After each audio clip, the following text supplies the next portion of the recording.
Hi, and welcome to this one-off tutorial on the wonders of the Python plus equal operator, and specifically the interesting use in numpy arrays.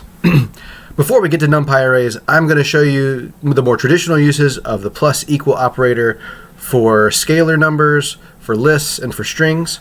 And then we will show some of the linear algebra functions that can be taken advantage of using the plus equal operator for numpy arrays. So I'm going to do all this work just in a Python terminal. If you have Spider or some other IDE, you can use that. But I'm going to use just my terminal window here. So hopefully this is plenty big for everybody to see. And if I need to scroll, I'll do as much as I need to. Okay, we're going to do a few imports. We're going to import sysOS, and we were going to import numpy as np. That's all we need for now. Okay, so as I mentioned, the most natural use, I think, for the plus equal operator and some of its cousins, like the minus equal, the times equal, and divide by equal operator, are for scalar numbers. So if we just had a random scalar number, 14.34, and we had b equals 1, we could add those two numbers together and recast it as the value a by saying a equals a plus b. And that is a very traditional way to do it. In Python, though, this process has been truncated so that we can just say a plus equals b, and that's the same as saying a equals a plus b. So Python accepts that as a function, and if we look at what a is now 15.34 because we've added 1 to it. And so we could run this calculation a couple times, and if we look at a, it kept adding b every time we did it. Okay? So far so good. I don't think any surprises there. So now we're going to move on to lists. So now if a was, you know what, actually I'm going to move on to strings. If a was a string, say the kitten was, and b is a string, quote, dying slowly, period.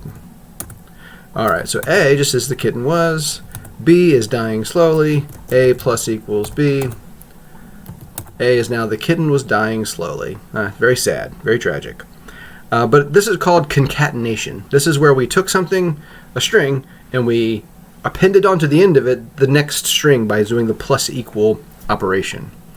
So this concatenation feature is the same functionality that happens with Python lists.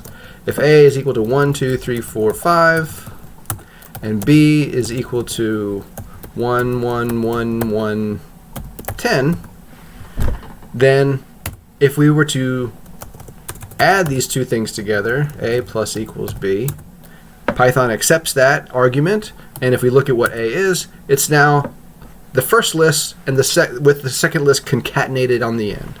If we add the a plus equals b again, then a now is the b list has been added twice to the original a list.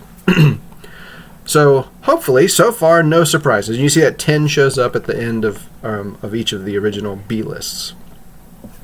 But now, what happens if you have a numpy array? That's what I want to show and dwell on, because in one of my tutorials for the Retirement Planner series, I use the feature of the numpy array and the linear algebra, the adding element-wise, which we're going to see, and I think it's very valuable and useful to know. So let's recast our a as 1, 2, 3, 4, 5, and b is 1, 1, 1, 1, 10. And now we're going to recast these lists as numpy arrays, which we can do just by saying a equals np array of a. Oops, sorry. And likewise, b is a numpy array of b. So if we look at a, it looks very similar to the original a. It does have the word array, parentheses, and then the square brackets as a list of numbers. Similarly for b, it's array, parentheses, square bracket, list of numbers. But now if we do the plus equal operation, a plus equal b, Python accepts that, but instead of a concatenation of lists, we've done element-wise addition. So our 1, 2, 3, 4, 5 is now 2, 3, 4, 5, 15. And this, of course, to me, in my mind, is the most natural way to use the plus equal architecture. And so someone obviously agreed with me and built it into this NumPy system. So the neat thing is, again, you could do this multiple times. And if I look at A, now it's 3, 4, 5, 6, 25. One of the neat features of these NumPy arrays is that they also accept scalar division, meaning if you wanted to take this list and divide every element of the list by one single number, you should be able to do that as well. So A divide by equal, we'll say 25. Now, this exact thing happened to me a second ago, and I don't understand it.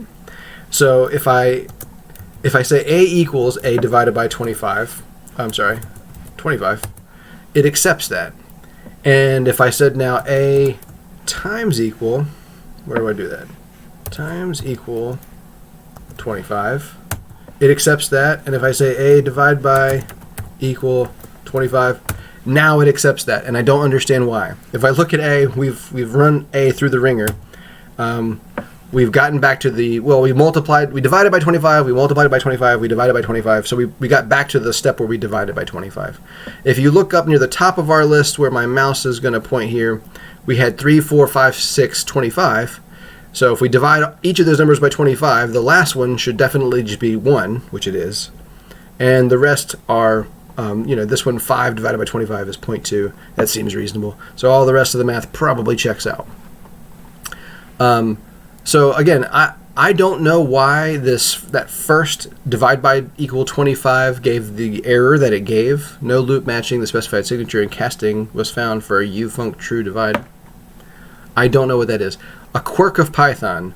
However, once Python gets its act together by forcing this A equals A divided by 25, then everything seems to fall in line. So all that to say that Python can at once be alarmingly charming and extremely annoying, and yet you can still get a lot of the functionality that you're hopefully looking for.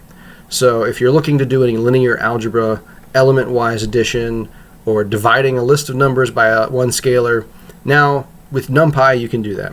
And thank you for watching this one-off tutorial on the plus equal operator and NumPy arrays, and I hope that you find these helpful, and I'll see you at the next one.